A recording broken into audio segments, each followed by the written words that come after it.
Come on, everybody, let's start the show. A quick ahoy hoy and away we'll go. Richard's got a minifig and Flynn's got a pin. The gang's all here and it's time to begin. TrickyBricks roll call. Moto, Holly, Kara, and sometimes Blair, Clicky, Logan, Ms. Thing and Angela, and Thunderman Ho! Now you're here to grab your bricks and let's go to the TrickyBricks Build and Check Show!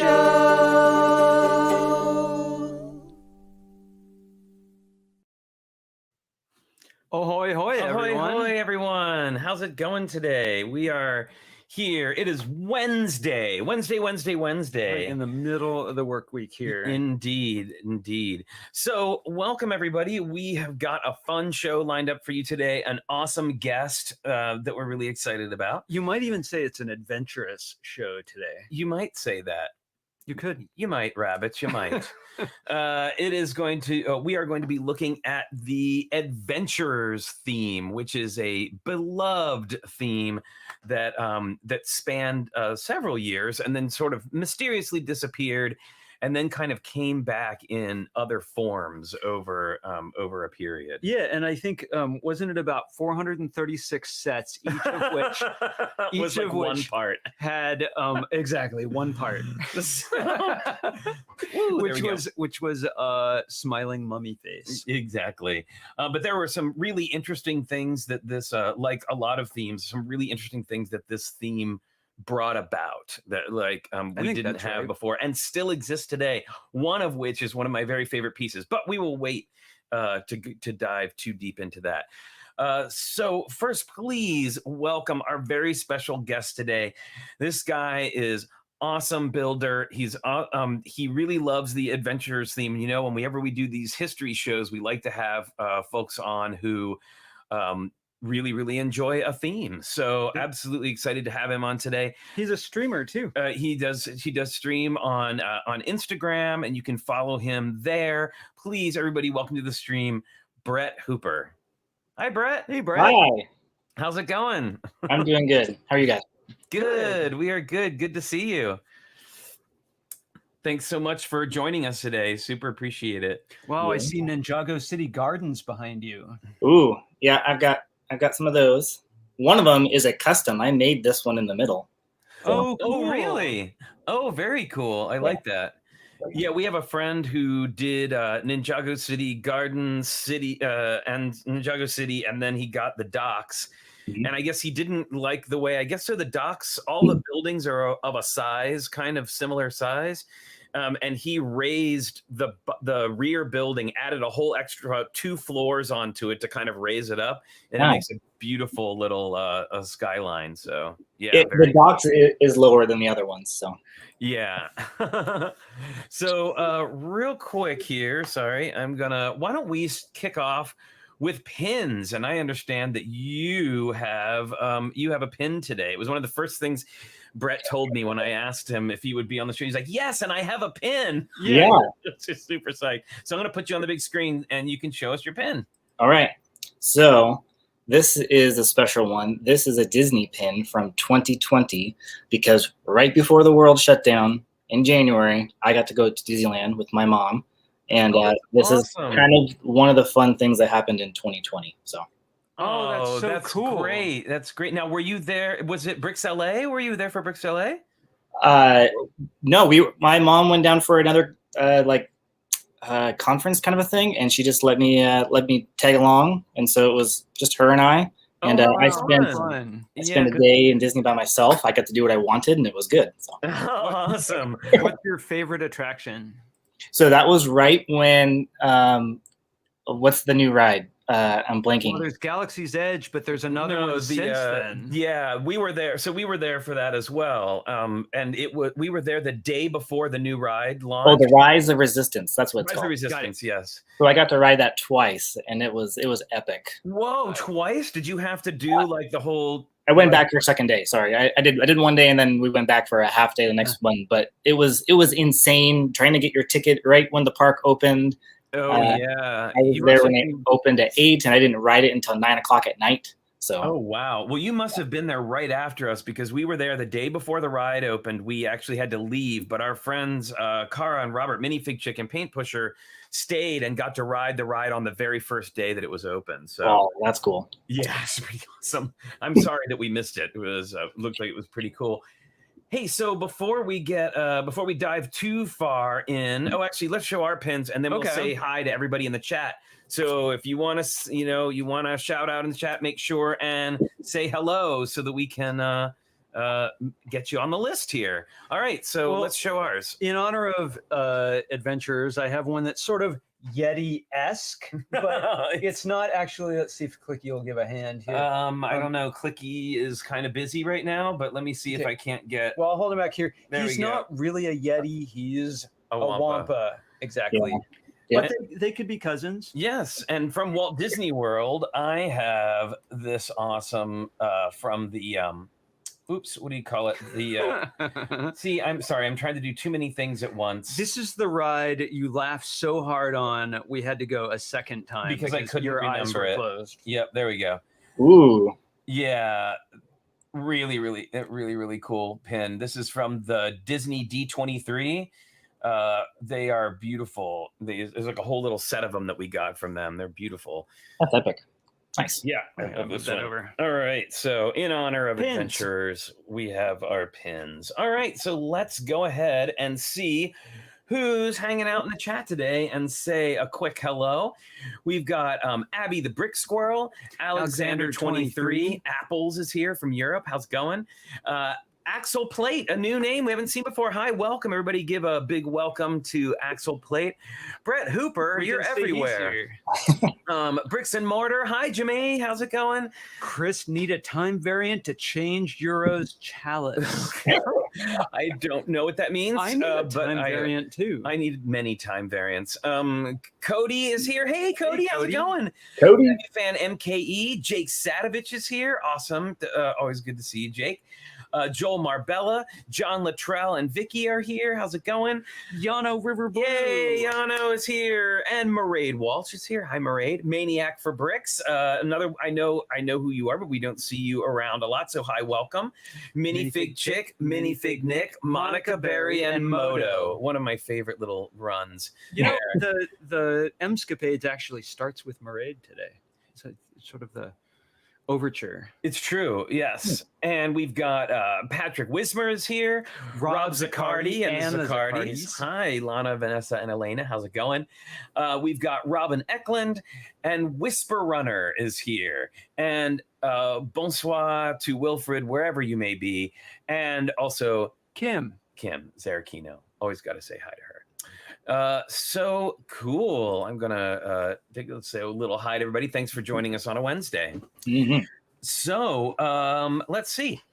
So Liano says I'm the variant who has time to watch the stream today. I totally get it. And actually, to that end, I'm sorry, but I'm going to have to. Well, I'm not sorry. I'm happy to leave you in the good hands of Flynn and Brett, as I have a work project I have to do right now, and hopefully I can check back in later. But this is such an exciting theme. We had a lot of fun looking into it. Yeah, should be a good one.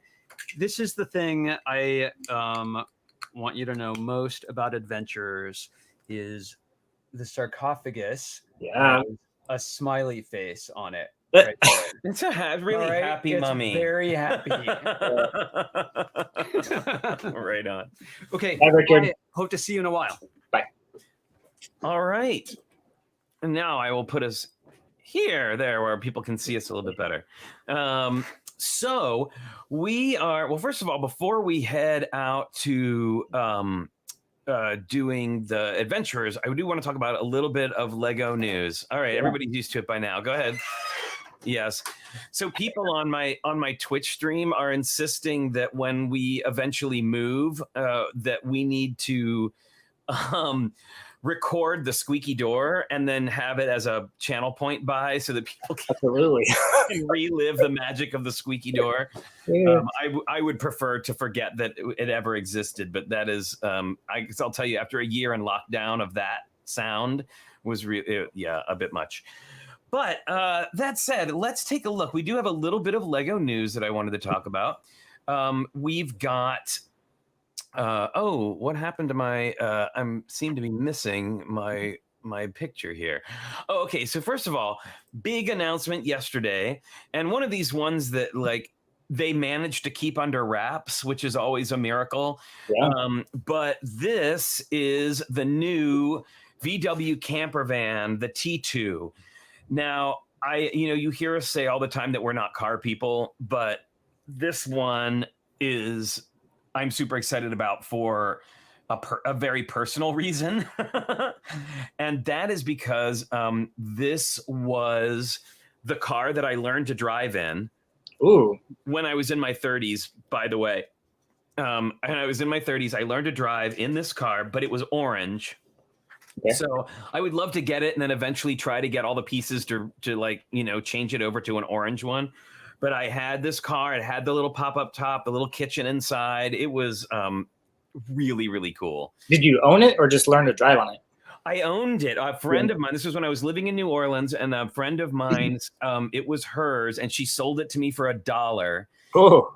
Because you had to do that. So yeah, there I was driving around New Orleans in my little VW camper van. And I called it the Flintstone car because the floor was so rusted out. You could see the road underneath of it if you didn't have like the mat down on the bottom. That's funny. I know, it's really ridiculous. But anyway, that said, it looks like a beautiful model. I saw Dan from Beyond the Bricks is building it, and he showed us a little bit around it. Like, I have to say, the technic work that goes into that pop-up top was way more complicated than the actual car. Really? The car was just a couple of, metal rods that you could push up. But this, it's like a full-on Technic business that goes on there. So let's see. We've got, hey, Matthew Builds Bricks just came in. How's it going? Let's see. We've got... let's see, what else have we got for Lego news? Oh, I know. I don't have a picture of it because there's not like an official picture yet. Yeah. But tomorrow, it's funny that they are announcing the announcement ahead of time. Yeah.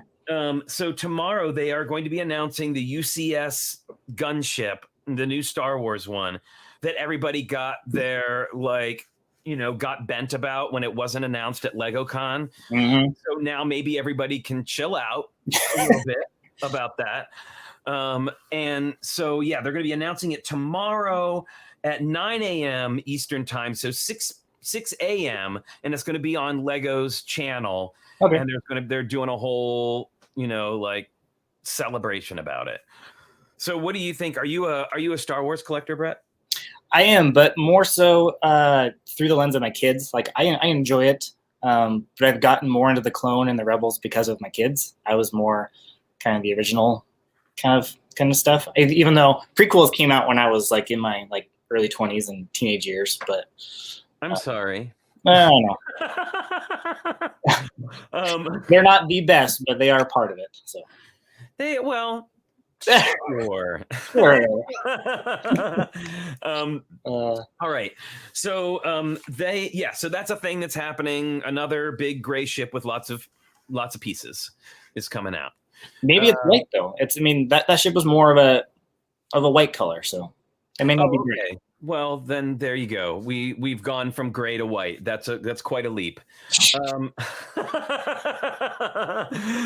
No, I'm excited for Star Wars people that they're excited about it. Sure. I think that it will probably be very popular. And man, those things are so massive though. Those UCS things, they're always just like, I'm not quite sure how you would manage to have them all in one place. But I've seen that in person, most of them, but the that Millennium Falcon is insane. Like my friend has it in a coffee table, enclosure. It's crazy. It is. All right. Well, why don't we start talking about our theme for today? But before we get into that, let's talk a little bit, because I know this is a beloved theme to you, Brett, but I would like to know from you, how did you tell us your Lego story? Like, how did you get into Lego? Have you been building since you were little? Did you have a dark age? All that good stuff. Sure. So yes, I did grow up building as a kid. Had my dark age. I don't know when I went into it. It was a gradual thing. Sure. But 2000, I say 2009 because could have been late 08 or 2009 is when I got back into it as an adult. So I've been doing it for 11, 12 years, something like that. And this is the helicopter that got me back into it. Was this Coast Guard. Interesting. And now, is there a particular reason why this model? I just love helicopters in general, and something about this it's larger. It's not a small little dinky like a 6-wide classic kind of helicopter. And I was just like, Lego, that's pretty cool. And went back into it. It has some play features with like a winch that comes out that you can pick up a basket, which I don't have next to me, but and it had landing gear. But I since try to put this in some of my town displays as an homage, since this was the first one that got me back into it. That's so awesome. Very cool. And then shortly later in, I guess, 2009, I went to Legoland in Carlsbad, California, and got this thing. And so this thing also reminds me back 2009 is when I got back into it as an adult. So that's so cool. Very nice. And now adventurers, which we're going to talk about. Was this a theme that you were into when you were younger, or did you not get into it until you came back? What was your relationship with the theme? No, I had these sets as a kid. I didn't have all of them. I think the Scorpion Tracker, the little truck vehicle, was a small set, but I used that in so many different ways. I never took it apart. It was like, I want this to look like the set, and I just used that in everything I did. So it was pretty much adventures, and then like this Fort Legoredo set, the Western stuff. Those are the primary sets that I did as a kid and built. So got it. Those are my favorite themes back in the day. All right. Well, I have to say, although I know a lot more about adventurers today than I did 2 days ago, but it's always been from my personal standpoint, one of my favorite themes, just because it covers a lot of the stuff that I really love. Yep. And it touches on it touches on Indiana Jones. It touches on, bizarrely, Jurassic Park. It does. We'll definitely get into that. But I do want to preface this by saying that these are probably, a lot of these sets probably wouldn't be able to be made today. Mm-hmm. There are definitely some problematic parts, if I can say that. Yep. And we don't need to drill too down far into that, but I definitely feel like you can see the evolution. Yeah. Right. And I know, Brett, you and I were talking about this earlier, and we were talking about a time period where it was mostly white guys making these sets, right? Designing them. And this is nothing against them. This is just, this is the people who were making it. We've expanded, right? Like now we have, I think, a much more realistic view, or starting to be more realistic view of the world as seen through more designers of color, women designers, lots of things like that, lots of influence. And I think, it's interesting when you look at these sets and compared to something like Monkey Kid, which is out now, which has such a strong cultural hold from the Eastern side, right? Rather than a Western look at the Eastern side. And I'm really, I applaud Lego for going there. I think that's really cool. Absolutely. 100% agree. All right, so let's go ahead and move along with talking about adventurers. All right, so I've got a little slideshow I put together today, but this was so adventurers spanned from around 1998 And sorry if I keep looking at my notes. 1998 to about 2003, 2004, and there was a little gap sort of between two of the sub themes. So there were 4 distinct sub themes.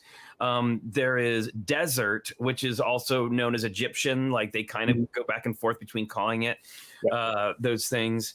There was jungle, and then Dino Island, which was a weird sort of like left turn for sure. And then there was Orient Expedition, which was the final one. And they actually skipped quite a few years between Dino Island and the Orient Expedition sets, about 3 years. So that was like, I noticed they do that sometimes, like a theme, not so much anymore, but like a theme will come out and then there'll be a big gap and then they'll kind of do it again. I've noticed that with a lot of these older themes. So a good way to like, I've had to go back and learn like, what's the difference between like this jungle and the Orient Expedition? Because the Orient Expedition has like almost subgroups within it. Yes, it does. So I learned like the desert is the Egyptian. The jungle is more like Amazon, South America kind of feel. The Orient Expedition does China and Mount Everest and India. So it's that whole Asia area. Right. And those are all real places. And then the Dino Island was a fictional, made up kind of world. And I don't really know how they got there, but they were there. So right. Well, what I find interesting about that too is that this is, of course, post Indiana Jones and Jurassic Park movies being popular, but pre Lego getting the licensing for those two, which they did eventually get. Which I think is really, really interesting to look at, that because obviously they were riffing on those themes, and the popularity of those themes, and then to eventually then I'm sure get the actual license for the real themes was probably a coup for them, right? Like to be able to grab those. Yano, Dino Island is a real place if you just believe. Indeed. I want to believe in Dino Island. Okay, so there were definitely within the theme, there were kind of like the adventurers, and then there were the villains. And our 2 main people were Johnny Thunder was our main guy, and then we had now it's funny because all of these characters eventually got called by different names throughout the different series, which is really weird. Also a different region. So like in Germany, it was different. In Europe, it was different places. And so like Johnny Thunder was Joe Freeman and Sam Grant also. Yes. And so I was like, I've never heard of those until I like researched it, but. So so on the Johnny Thunder side, we had Johnny Thunder, we had Dr. Kilroy, which an odd choice. But also known as Dr. Charles Lightning, which I kind of like better, and Professor Atticus, which I actually really like that one as well. And then I believe his daughter, Pippin Reed, also known as Gale Storm. So like long before Scream, we had, that was Gale Weathers. Sorry. Gale Storm. And Linda Lovely, which, oh, wow. all those names line up with weather related things. So it was thunder, lightning, and storm. Oh, or you're gale right. storm. So they were trying to play on all being together. And whatever you want to call her, Gail, the girl, she wasn't the daughter. She was a journalist that was teaming with Johnny, like to record the things. Got it. But she was like fully wrapped up in actually doing the adventure also. My bad. Sorry. For some reason I thought it was his daughter. I'm getting all of my themes mixed up. You know, when we do these deep dives into themes, like, and then they sort of end up branching into other themes, and then it starts to get confusing. So this is probably one of the worst ones because there are so. I think several people wrote it. Not everyone wrote down what was happening, and so somebody like put this in this journal and put this in this article or this advertisement, and they're like, "Oh, how do we tie those together?" Because that wasn't that reason. So. All right, so these are a couple of the. Well, first of all, let me say over overarching of the whole themes, there were 71 sets total made. And the majority of those were very small sets. And I know, Brett, you and I were talking about this earlier. Did you want to kind of expand on that a little bit? It was just in these, well, I guess they were probably designing them, in the 90s, but they came out 98 and forward, that there was a lot more like playability and just room for negative space to add things and do things. It wasn't so much a finished model that was displayed. It was like, this is something you're going to play with as a kid. There were so many trap doors and booby traps, and that's what drew me in. I think I only had one of the desert larger sets. Mm-hmm. But it was fun to do all the trap doors and ways to avoid being killed. Absolutely. And so here we have now I know we were saying I don't think the one on the right is Johnny Thunder. We don't have him just yet, but the one on the left is absolutely our villain.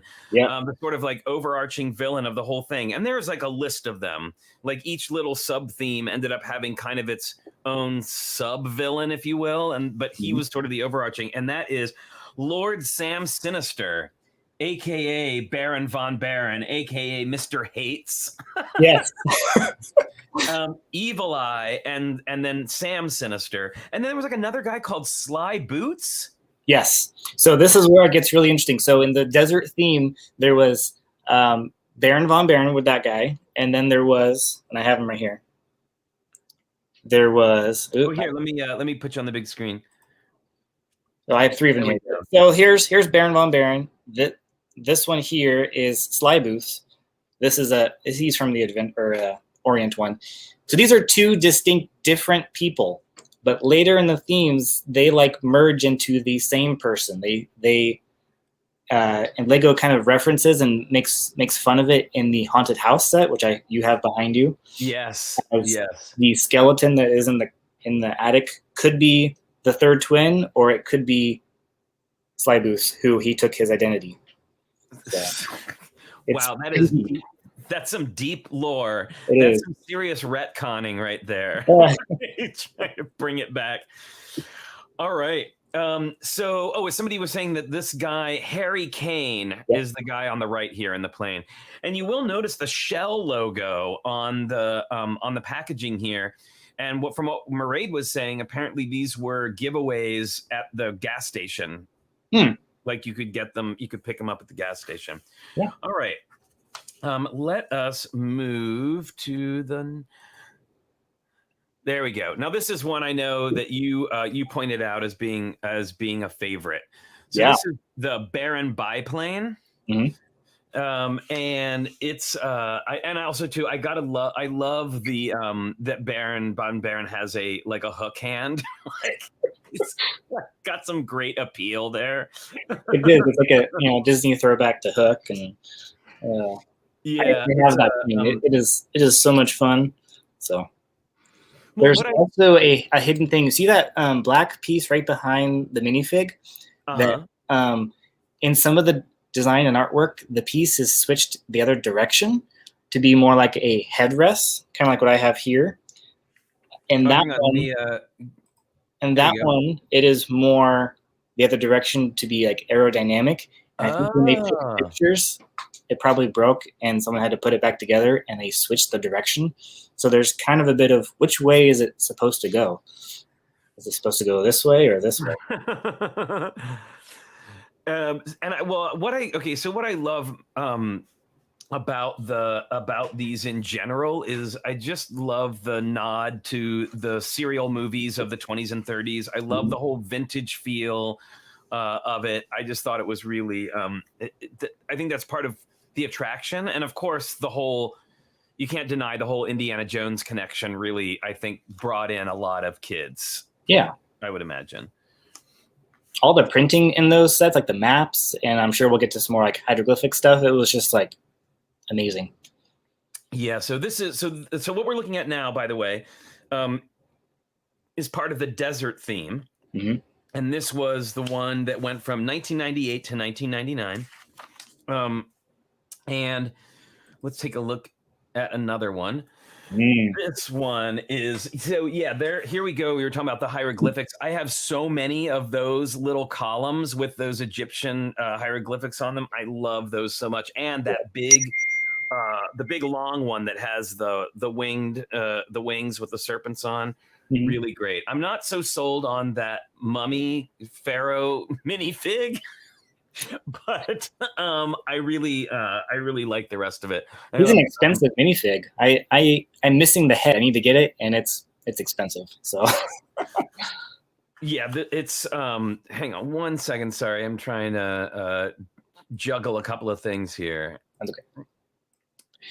This was a set that I had, and that whole like booby trap on the on that side was so cool. You slide that like face of the I don't know if it's supposed to be like a hidden cavern kind of a thing, and then these spears come down and take you out. So, got it. Well, this particular one is called the Mummy's Tomb. Is the name of this one, and it's a smallish set, and like I mentioned, there were not a ton of really big sets, but we are going to focus on some of those bigger ones here today.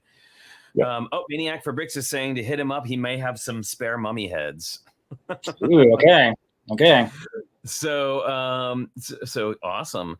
All right. So I love the vintage car. Now this car plays like vehicles played a huge part in these. Like a lot of the smaller sets that we won't be looking at, but a lot of these smaller sets were vehicles of some kind, planes or cars or trucks or whatever. A big one. And I love this. I would give anything to have this little tile right here. I don't know if you can see my cursor, but the one that's behind the guy with the pickaxe. Right here. Yeah, that's a really great. And I love the other thing I really like about this is the sense of like the broken Sphinx, right? Like not everything is perfect. It's like actually kind of broken and falling apart. Yep. I think that's look at the giant ruby in the background on the box art. Right, and then he's carrying one in the front there, running away. And like, why you would wear a full suit with a top hat in the middle of the desert, I don't know. But black, it's a guy and black, right? It's a cool look, but wow. And I'm looking at the mummy torso right now, and is that a three-dimensional piece? Those blue, they look like little triangles, or is that a print? It's a print, but it's very detailed. The one I have, it's boxed away, but it's pretty almost metallic. It just has a very cool shine to it. It's not flat. Like it looks like there's a depth to it. So got it. All right. And so let's move on to the next one. Oh, now this one I have the pleasure of owning. This is a great little set, and this is I got it too. Yeah, this is I think one of those things that you were talking about, Brett, where there was, for a small set, had great play functions in it. Oh yeah. And if you can see, so this is called the Oasis Ambush is the name of this one. I love the mini Sphinx, and you can see there on the right that there was a spear. And when you pulled the spear, it would pull the chain and lift up the Sphinx so that you could get to the inside. Oh, there we go. Yep, I've got it. Very cool. Treasure in there. And it's hard to see on my camera, but this is a treasure chest that opens up also. That's what they use for the body of the Anubis. So. Oh, yeah, I can see that in the picture now. Yeah. Very cool. And, of course, the classic old school palm tree with the curved where you could curve the trunk. That was really, really great. And again, really wonderful printing on those maps and on the hieroglyphic panel on the side there. Yep. They really packed a lot of little details into this small set. And of course, it came from the bursting out from inside are some gold coins and a scorpion. Another throwback to Indiana Jones, who Indiana Jones is afraid of snakes and Johnny Thunder is afraid of scorpions. So. Oh, there you go. There is some deep lore for you. Yeah.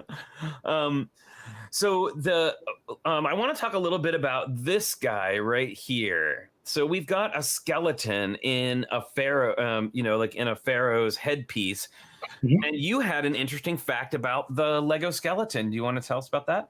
Sure. So there was a designer named Niels Peterson who started Lego in the 1980s. He's kind of one of those old timer, like legend kind of builders. Yep. He worked at the same time with I have his name written down. Jans Knudsen, that was the guy who designed the Lego minifig. But Peterson designed the skeleton minifig. And they first introduced it like a 1981 Castle. Was the first time they had a skeleton in there. And I was just reading a little snippet that when the set came out, they actually got a scolding from Godfred, who was the owner of Lego at the time. He did not want a skeleton minifig in a set. He thought it was poor form for Lego and their brand and whatnot. So they waited 10 years till they had another skeleton in a set. Wow. There was 10 years between this and the next skeleton? No, the first one from the castles. The castle. I'm sorry. This when they first just made it in general. But yeah, and that skeleton is really, really cool. The arm, then when it attaches to like the shoulder, it just wings around with it's the like free movement, which is so cool. Yeah, and I apologize, by the way. This one is called Sphinx Secret Surprise. Desert Oasis Ambush was the last one. But yeah, this is which makes more sense. But I really do, and it's interesting too that the detail on Johnny's shirt, also interesting. He has a gun in his pocket, or like stuck in his revolver. Yep. Not a great place to keep that.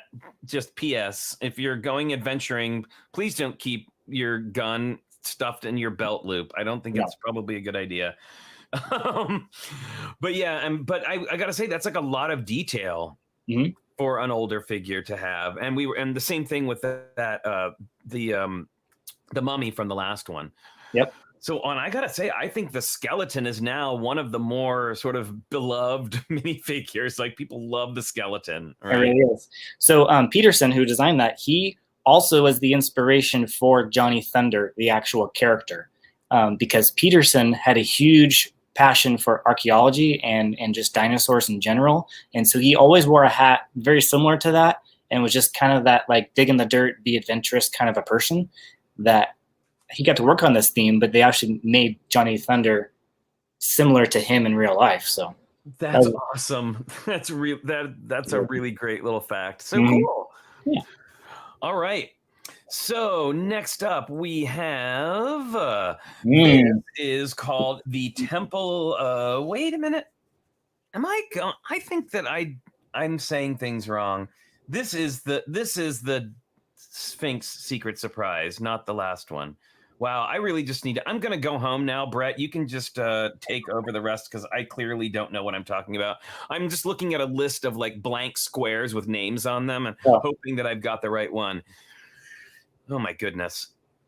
I know what the Temple of Anubis looks like. This is definitely the Sphinx Secret Surprise. There you got your Sphinx. I love the, we've got this black sarcophagus top. Or mummy case, as I called it once, as Richard is so fond of pointing out. Mummy case. And the raised base plate, that was really cool. Yeah. Mummy case. Yes. That's what Ross Geller calls it too. Mummy case. Get out. Squeak. Wow. So this... Although I guess he would be on Dino Island, right? He didn't care so much about... All right, bye. Wow.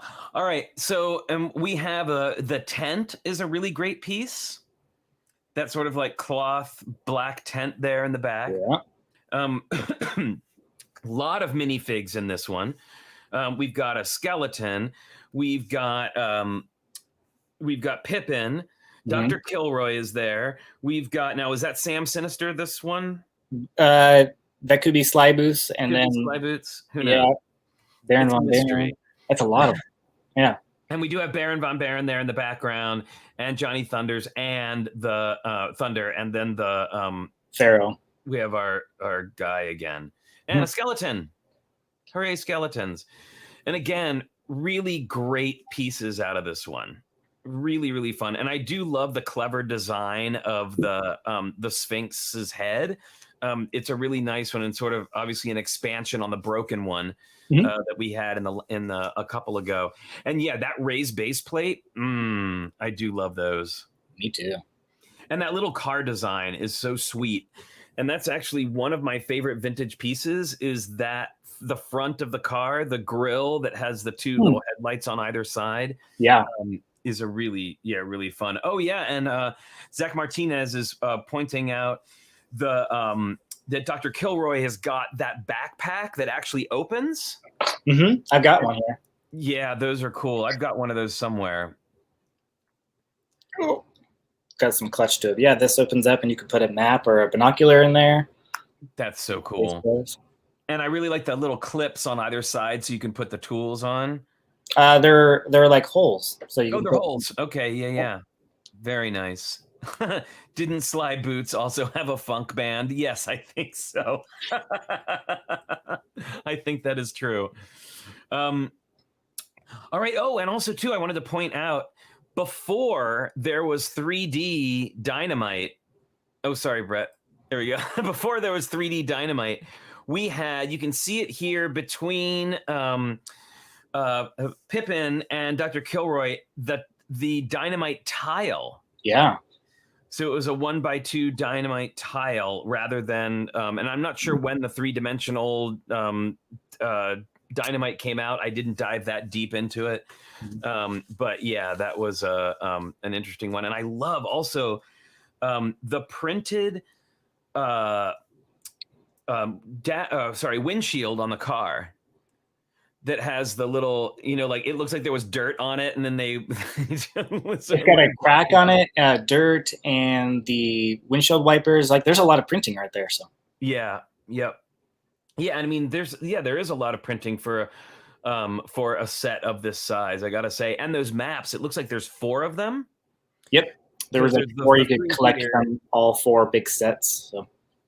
Oh, so that's an old trick. Yeah. Doing that one for a while now. So Maniac for Bricks says 3D came out in 2009. Okay. Right. Okay. This is the Anubis temple, and wow, what an amazing collection of printed pieces in this one. Yeah. And we also get what we showed earlier, this the sarcophagus with the colored printing on it, right?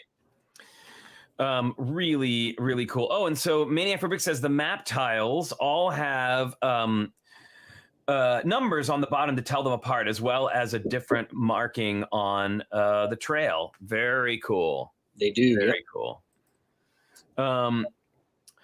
So yeah, Pink Wheels 3, that is something that we definitely addressed earlier in the broadcast, is, these are not often the most culturally sensitive sets in some ways. So we definitely, we definitely addressed that for sure. And I'm just noticing now with this one, the face over the door, there's like a face with the teeth. I love that. So I looked at this so many times, and it wasn't until recently someone posted it on Instagram, more of a straight on shot versus this angle.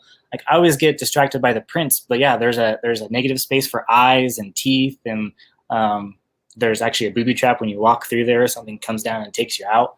I was like, oh, that's so cool. Well, I remember booby traps were like a really big thing when we were kids. Like, it was like always and then it just got cemented by the Goonies, right? Yeah. Like, booby traps, it was like a whole thing. And I love the little truck is really great. And that balloon, which will make a return later in its own set.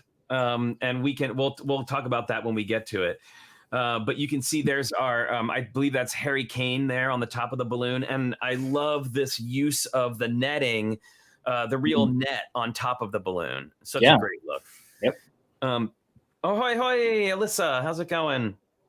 And we've got 3 skeletons in this one. And a crocodile. Oh yeah, the gray crocodile. It's like the gray crocodile. Interesting. Mm-hmm. All right, so I believe that this part takes us to the end of the desert line, or at least there were plenty more, believe me, but this is the one that we are,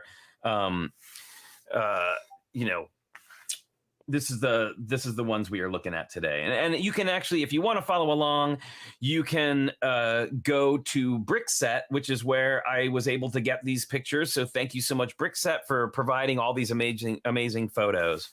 Okay, so it looks like before we move on to our next sub-theme, it is time for the pause that refreshes everybody.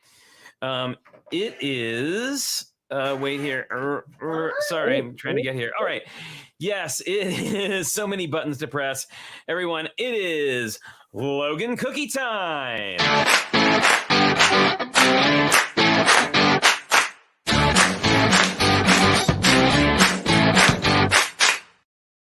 Wow, somebody is on it today. Oh my goodness. No. There we go. Yeah, you can't put them like right in front of him. There you go. Here we go. Oh my gosh, she's freaking out. Let's look over here. See all of our friends. Say hi. Oh, really? Okay. Really? You can try that again. Okay. I'm going to stop helping. It's Here we okay, go. Logan. Here we go. And what? He does so many cookies, he doesn't know where to look.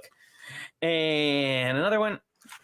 Wow, you're getting so good at that. And then here, this is a free one. I'm not going to throw the little crumbs. All right, everybody. That has been, say hi. Logan Cookie time.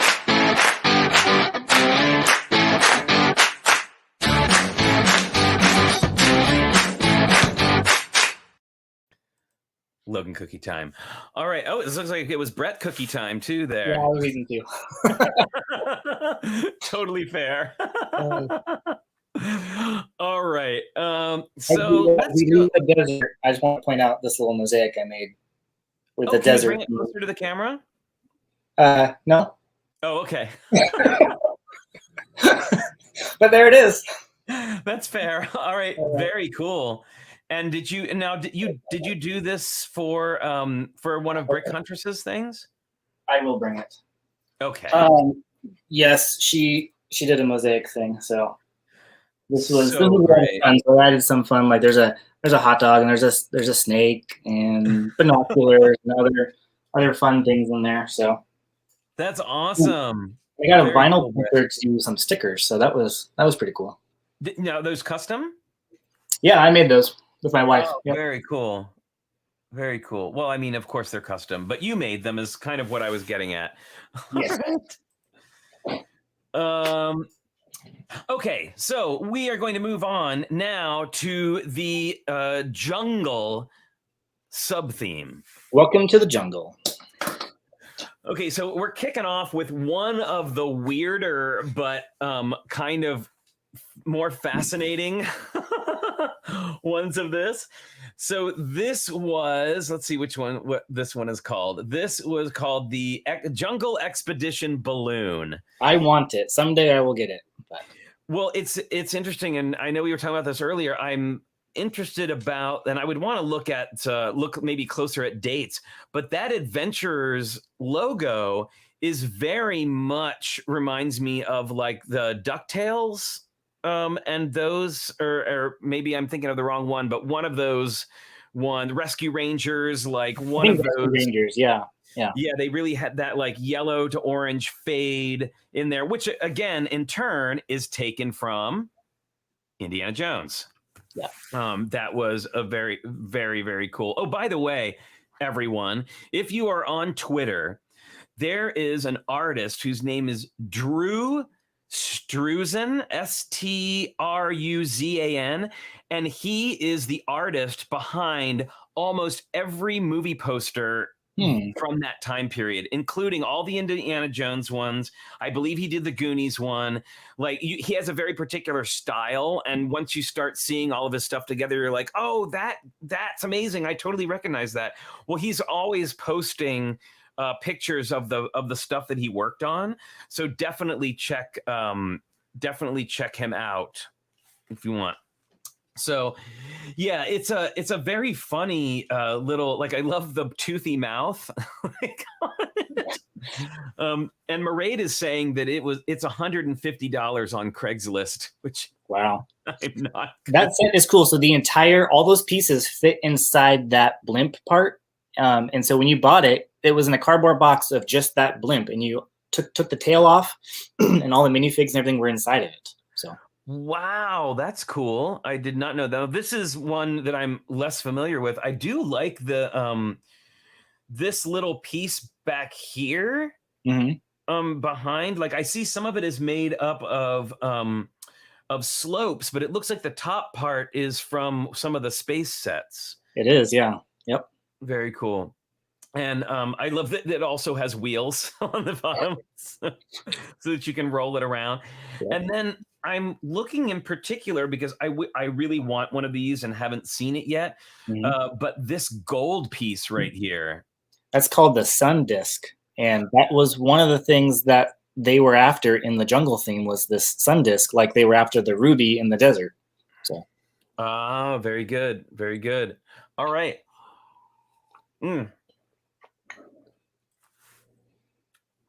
Okay, so and now here we go with some imagery that some people or actually that people would find culturally insensitive at this place, and I totally get that. But we have the well, first of all, I kind of love the shape. Again, the like the island looks like a giant monkey's head. It does, yep. It does have that face. Which is really, really cool. And this one is called the River Expedition. All right. This is River Expedition. I love the boat in this. I made my own version because I wanted that boat. And I just didn't have access to it. So I'm like, hey, what can I build one that's kind of similar? So this was my own take of like a boat that would fit in that theme, this jungle theme. Wow, that's great, Brett. I like yours better, actually. And it's wider, so you can do more. And I was able to it can carry the car one-handed to their place of when they're going out. Right. You got to be able to take the car. Yeah, yeah. Awesome. Well, I mean, and so, and actually, while we're talking about this, so that is something I know that that we spoke about, is that you don't necessarily have like a ton of these sets, but you really enjoy exploring mock making using the theme. So here's a desert truck that carries the sarcophagus in it. Wow. So this was fun. Nice. And this bucket piece that they sit in is probably one of my favorite Lego pieces, because you can get two minifigs side by side in a small amount of space. I think it's technically like 5-ish studs wide. Right. But it allowed so much like easy customization. So this was the same vehicle that used it in a different set. They recently brought it back in the haunted house. There's a, is it green? No, it's blue. There's a blue one in there. Yes. This year, they brought out a green one in a Joker set. So now I made a wheel tire, but I made a little green one. So that's awesome. Very cool. And of course, we get in this set the monkey from the Pirates theme. Yep. And another really great printed map, and another one of those awesome. Now, I noticed that when you opened that backpack, that it like flipped open. Isn't there also one that actually just the top of it opens? Or am I wrong about that? Not that I know of it. It opens at the bottom.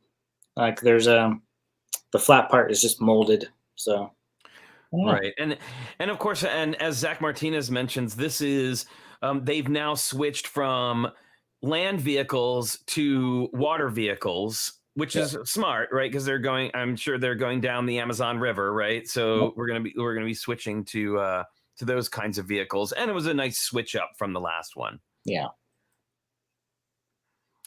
Okay, and here we have another bunch of really amazing printed parts.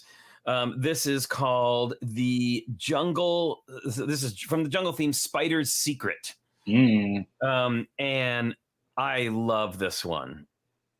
I really do. There's some really, really amazing pieces. We've got that the double feathers that have the clip on the end of them, used as a great decoration here up at the top. That's great. Yeah. And I love these tiles that get inserted inside of the movie camera. Mm-hmm. That I are supposed to be like pictures, and I love the skeleton clutching the map. I made it here, but I died. Exactly. Exactly. I mean, it was like really, really fun. Yeah. And again, we get that great printed windshield piece on the car. Yep. And we get a different kind of hat for this guy here on the car, and a really angry face.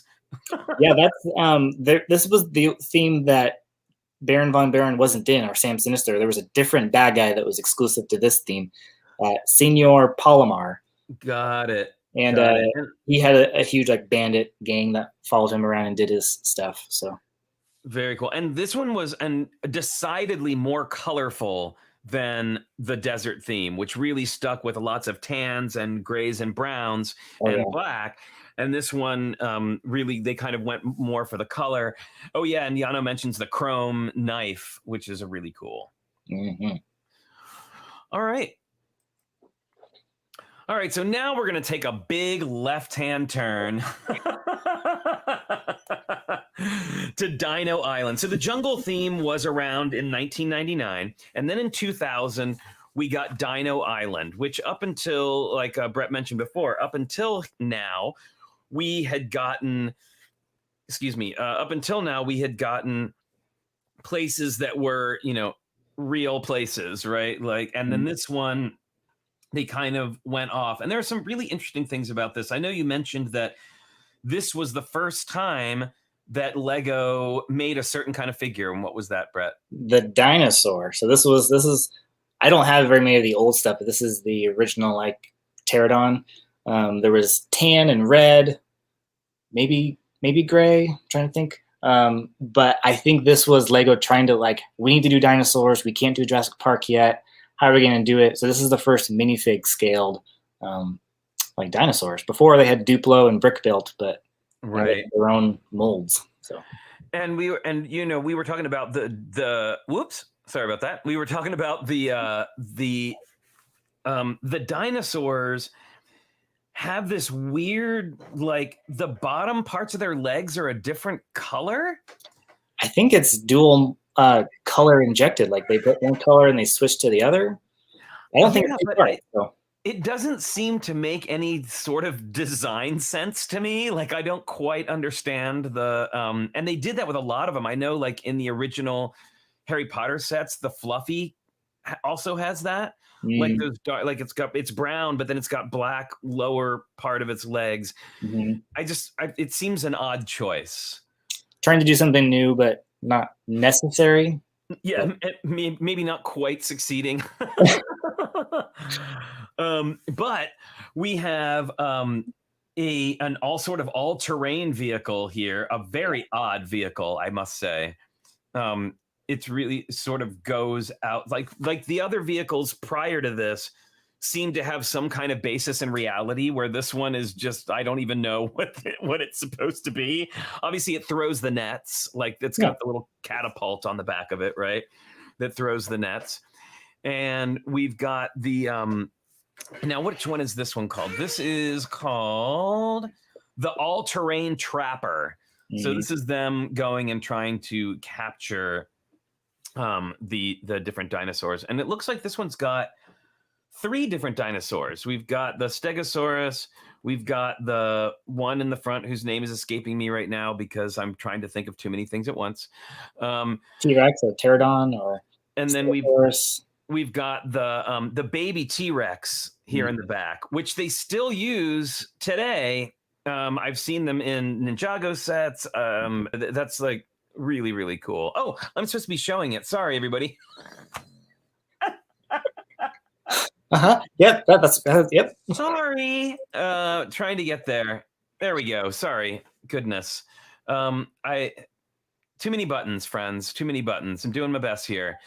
Yeah. So this is I can't believe I just sat and talked about all of that and it wasn't even showing the picture. They were there. They get it now. They're Seat all in Your Pants Productions presents. Yeah, so there you go. There's your there's the funny, weird, all-terrain vehicle I was talking about. That's kind of like a boat, but kind of like a car, but it kind of has a catapult on it. There's one other cool thing in this theme is you can see in the back is Sam Sinister's sister. Well, that's hard to say. Alexa is in this theme. So yes, I love that. I was reading about that earlier, and I love that they included her in there, and that's such a great. That's such a great little a little weird nod, and the fact that he's like not in it, but his sister is pretty I think great. he's in something, but maybe just not that one. But right.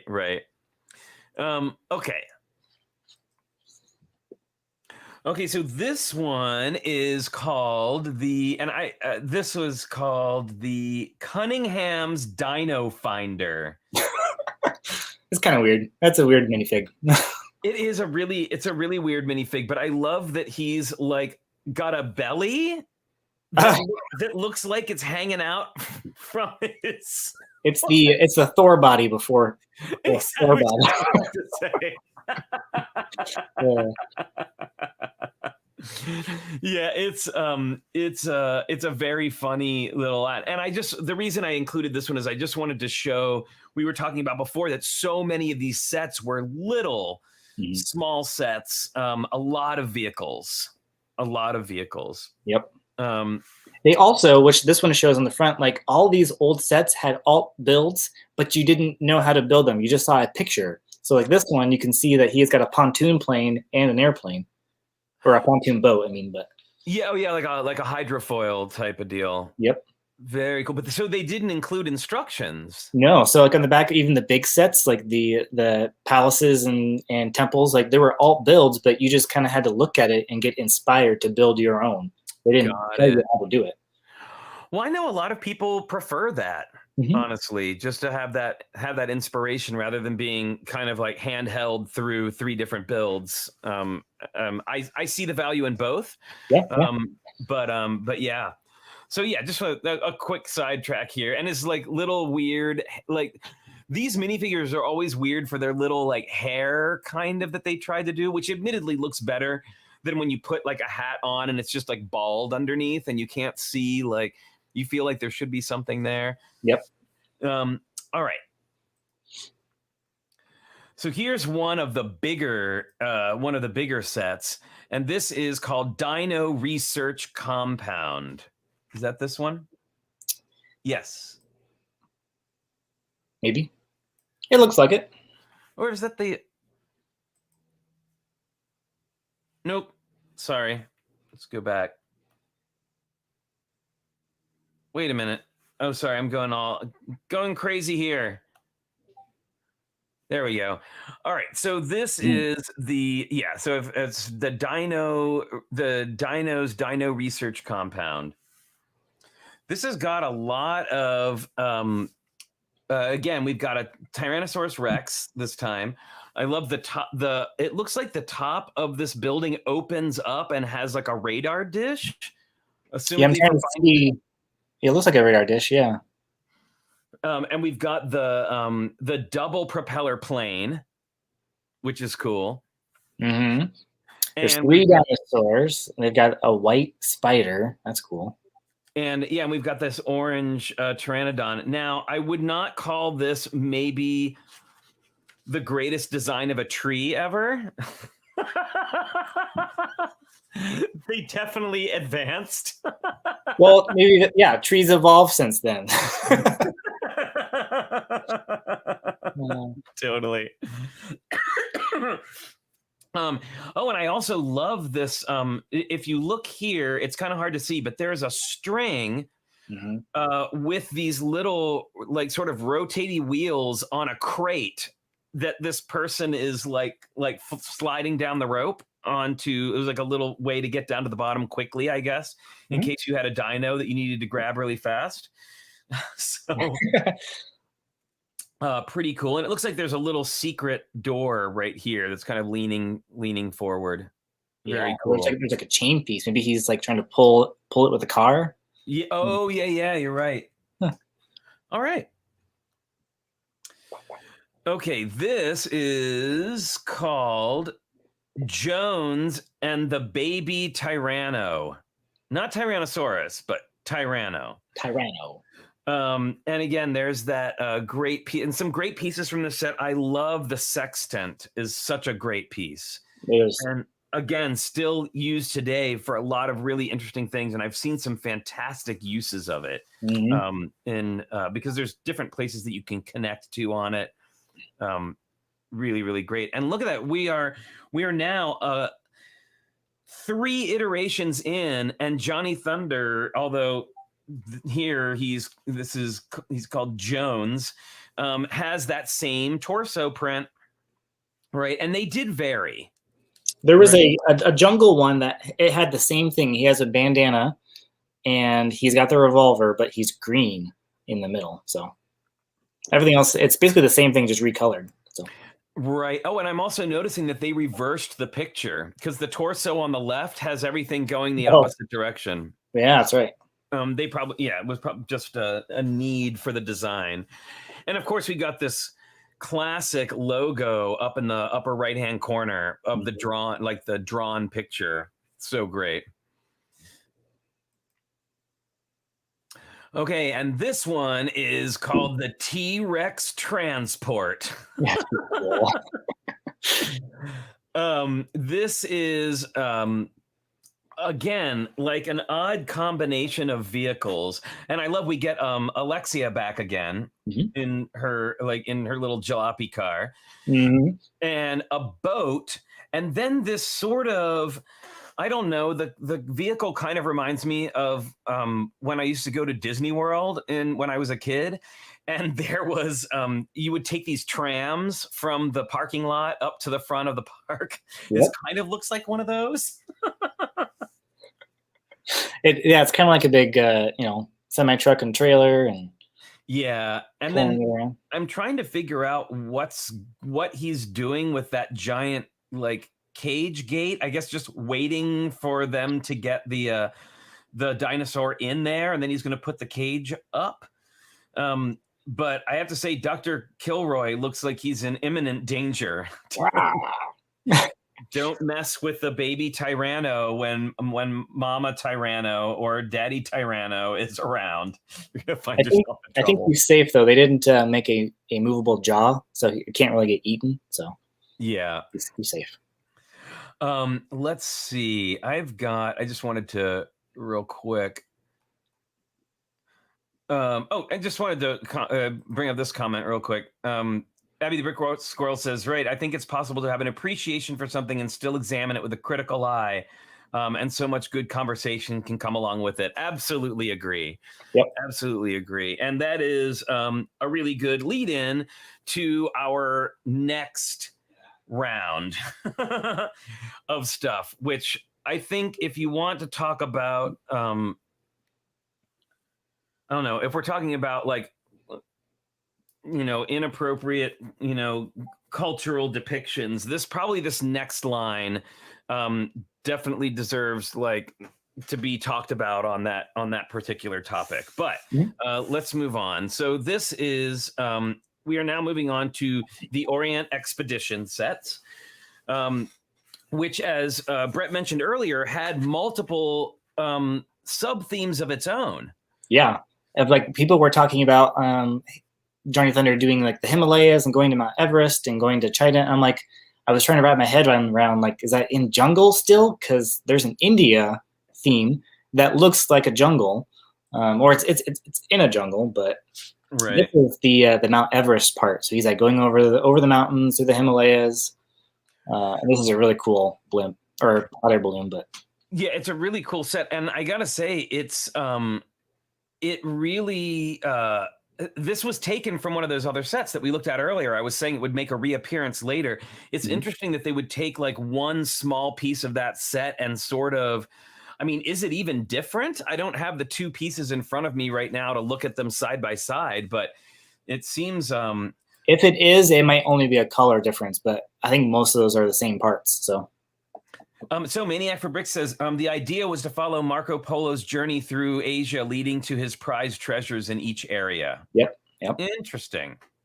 Yeah. Oh, yeah. And it looks like, Yano, actually, that's a rubber band, I think, that's holding the netting onto the top of the balloon, right?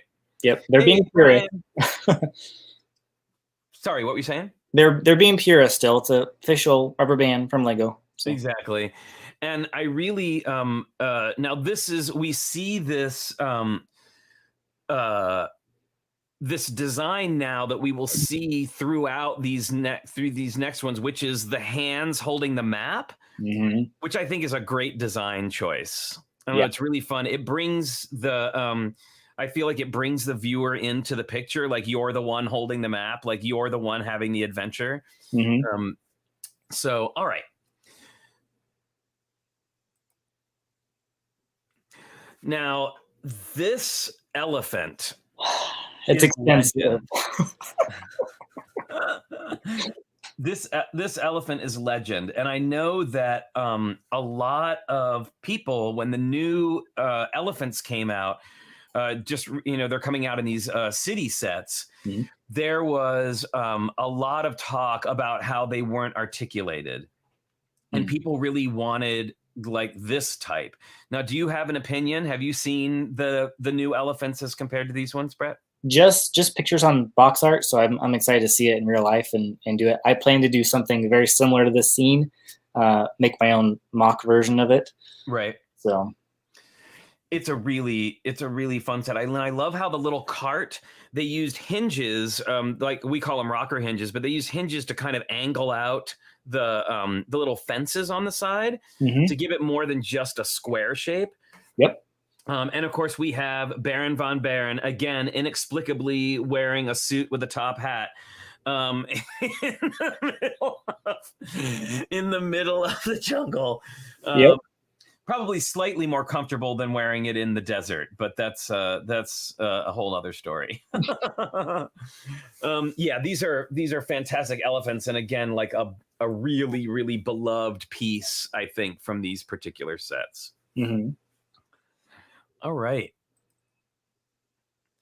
Okay, now this one I included. This is again another example of a small set that I actually came into recently, pre-built already.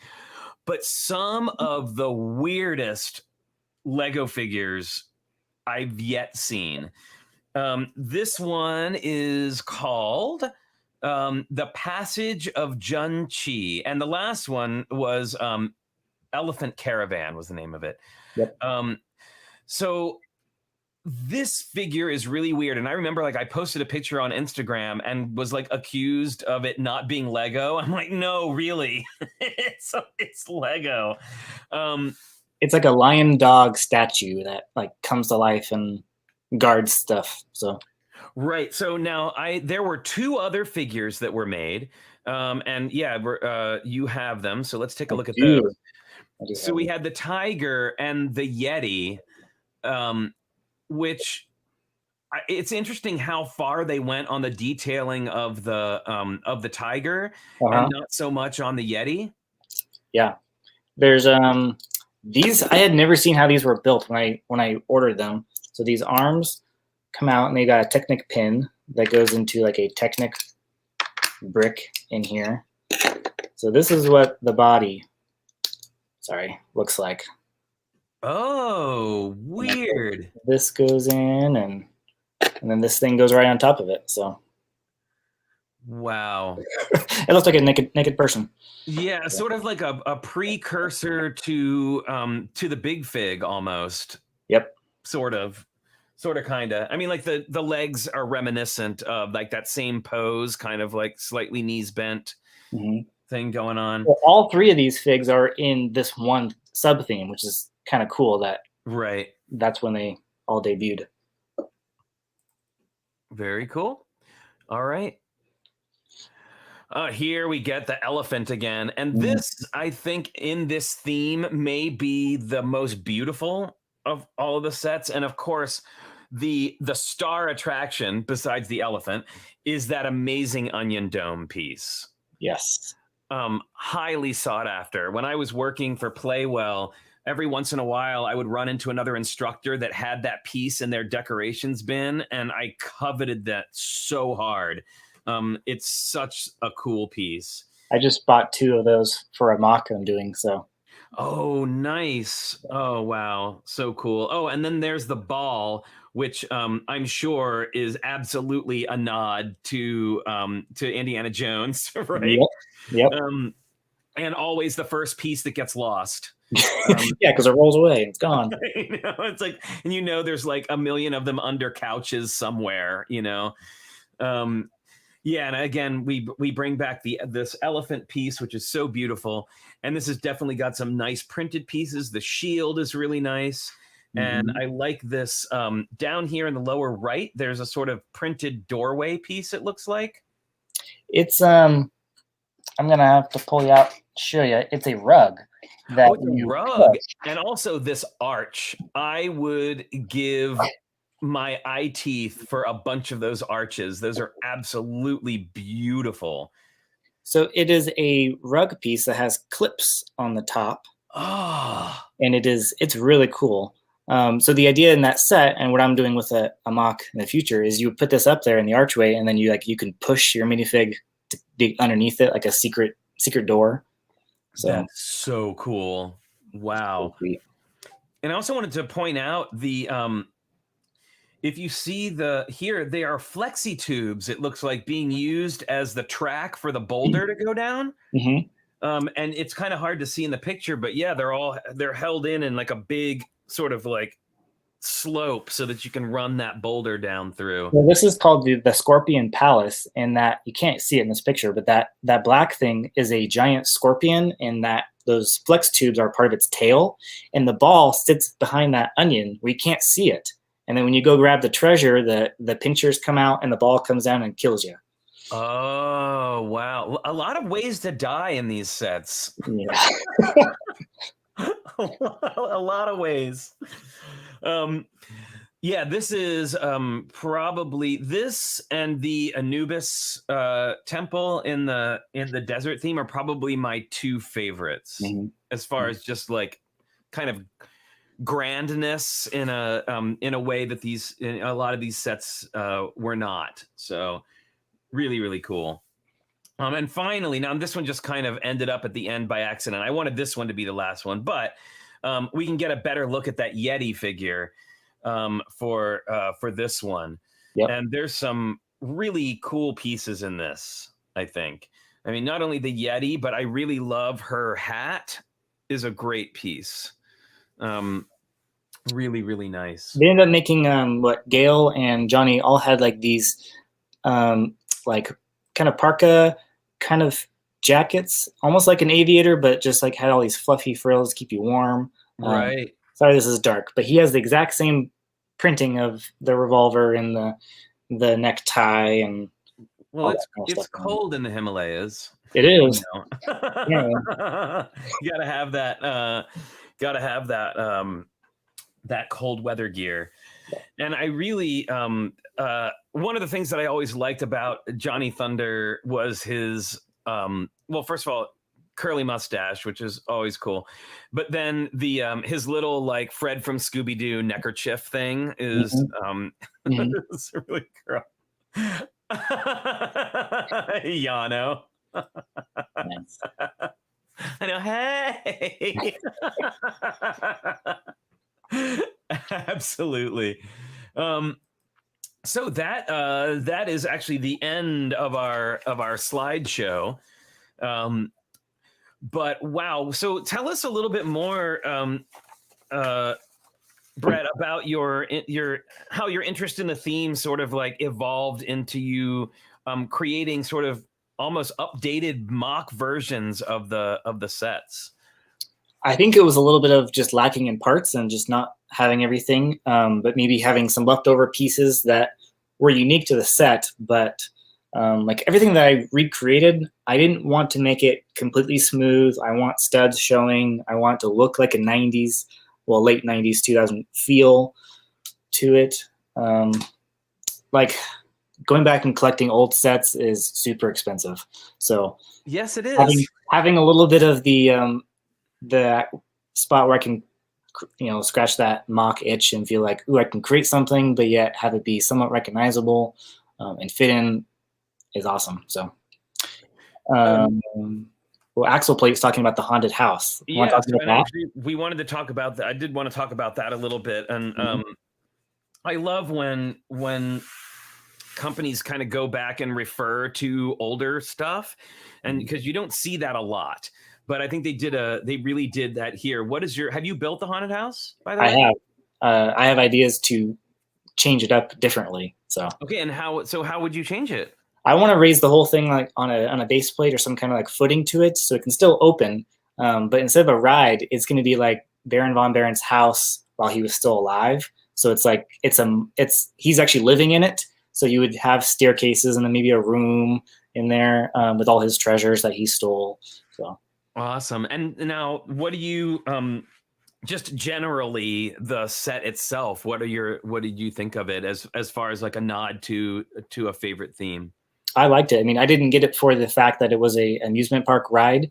I was kind of like, oh yeah, I forgot it has a drop tower to it. It was like, I'm building a haunted house. And I'm like, oh yeah, it's an amusement park. So the ride part is phenomenal. I couldn't come up with that. So yeah, well, and that's the whole reason that I wanted it, because haunted house. Yep. But how do you feel about it as like a sort of like throwback to adventurers? Like, were you, now I know it's hard. It's so funny because it's hard for us, especially a lot of us who follow a lot of Lego news and stuff. It wasn't like, I'm assuming that you bought it and were surprised, like, oh, Baron von Baron. Like, I'm sure it was probably already out there when you got it. Now, did that play any part in your purchasing of it? When I saw Boone do a huge in-depth video of it, and like talk about every single hidden thing, that made me want it even more. I was kind of on the fence at the beginning, but there were still more things in there that I didn't really realize. And then I went back and saw like, where was that artifact that they put in that set? Where was it taken from originally? Right. And like, what was the story behind that? And so going through it today, I was like, hey, I see that piece, and I know where it came from. So right. Well, and if you get a chance, or if you haven't seen it already, you should check out the designer video, because they are all in costume as different characters. That was good. I thought that was so cool. And actually, that's funny. That's been a trend lately that they've been doing, getting as I think, and we've talked about this before, but I think the focus on designers has really increased over the last couple of years. Because before, like we look at these adventurer sets and there's not a whole lot of like, oh, so-and-so built this. Like I know you looked up, there was the one designer you talked about. Yep. But now there's definitely a focus on designers, pictures of the designers, especially with the ideas stuff in the books. And when you look at them, there's always... like I know for like in the instruction booklet for the haunted house, there was they were all dressed up in costume. And then in the medieval blacksmith, our buddy Wes is like on his little like outfit. And then in the typewriter, he's in a total like 1940s, like a tie and hat kind of thing. I think that's great that they're really putting a focus on the people behind the sets. Oh yeah, absolutely. So I didn't also realize that Peterson, the guy who did the adventure set, he also did the Ideas dinosaur fossils set, because he's a huge archaeologist fan. He actually left Lego to pursue that passion, and then he has done some freelance things since. So he came back to work on that with Sam Johnson and then the fan designer of that. So his name is actually on that set too. Oh, that's fantastic. Oh, how cool. Well, I got to say, I really, I think oftentimes it is really easy, especially when talking about, like when things are coming out, leaks, like all this kind of stuff, that, Lego isn't just a monolith, faceless company, that there's actually like individuals and people behind, the designing the sets and putting their hard work into them and that kind of stuff. And we've been fortunate enough to be able to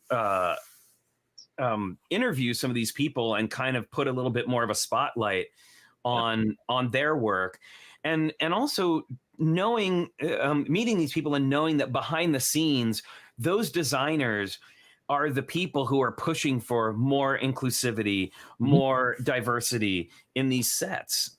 And I think that's really great that we know that we've got people, in there who are really pushing for that kind of stuff. Yeah, 100% agree. Awesome. Well, we are about at time for today. I wanted to thank you so much, Brett, for coming and talking to us about something, a theme that you really love. And thank you for having me. Absolutely. And thank you also to everybody who came and joined us today. And I'm really glad that we were able to have, a realistic talk about, some of the things that went on with these sets that maybe weren't things that we'd be so happy with now. But we've also seen, it's baby steps, but things are improving. So I am glad to see that. So also, I just wanted to let you know, and I don't know if Jamae is still here, but there's going to be a Monkey Kid stream. Speaking of Monkey Kid, on Jamae's channel, I believe, later. And Tech Productions is going to be there. And there may even be a little appearance by yours truly, if I can get it together on there to hang out with them. It's going to be I'm Bored Toys, Kevin, who we've had on before, Tech Productions, Jamae will be there, so it should be a fun little jaunt into Monkey Kid land. Awesome. They're all really big fans. Great. So, all right, well. Thanks, everybody, so much for joining us today. We will be back on Friday, where we are going to be doing a look at... So Tricky Lug did a Let's Go Camping themed group build at this year's Bricks by the Bay. And there are a couple of them won some prizes and stuff like that. So we are going to be taking a look on Friday at a little slideshow of all those awesome builds from the Tricky Lug collaboration, which we are really excited about. If we get some submissions, we will also be doing our work in progress workshop, where you can turn in photos of mocks that you're working on that maybe you'd like some advice on or some help with. And we'll be looking at some of those as well. So should be a fun show. And then Sunday, we are going to be, there is no, as I'm sure you discovered last night, no Lego Masters episode last night. I had to go live last night because I needed to do something. So I know, and it was great. I got to come in and watch y'all build, so that was really fun. And just so you know, there's a break this week. Then next week they'll be back for a week, and then they're gone again for 2 weeks. I know, it's crazy. The schedule is kind of bonkers, but that's a thing that's going to be happening. So this Sunday, instead of doing a breakdown, we are actually going to be having cast members from season 2 on the show in our group chat, just talking about Lego Masters, and all that kind of fun stuff. So cool. Awesome. Well, everybody, until we see you on Friday at 10 a.m. or this afternoon, as the case may be, don't forget, everybody, to please stay safe, stay healthy, wash your hands, wear that mask when and where you still need to, get that vaccine as soon as you can, and we will see you next time. Bye, everybody. Thanks again, Brett. Bye. Thanks.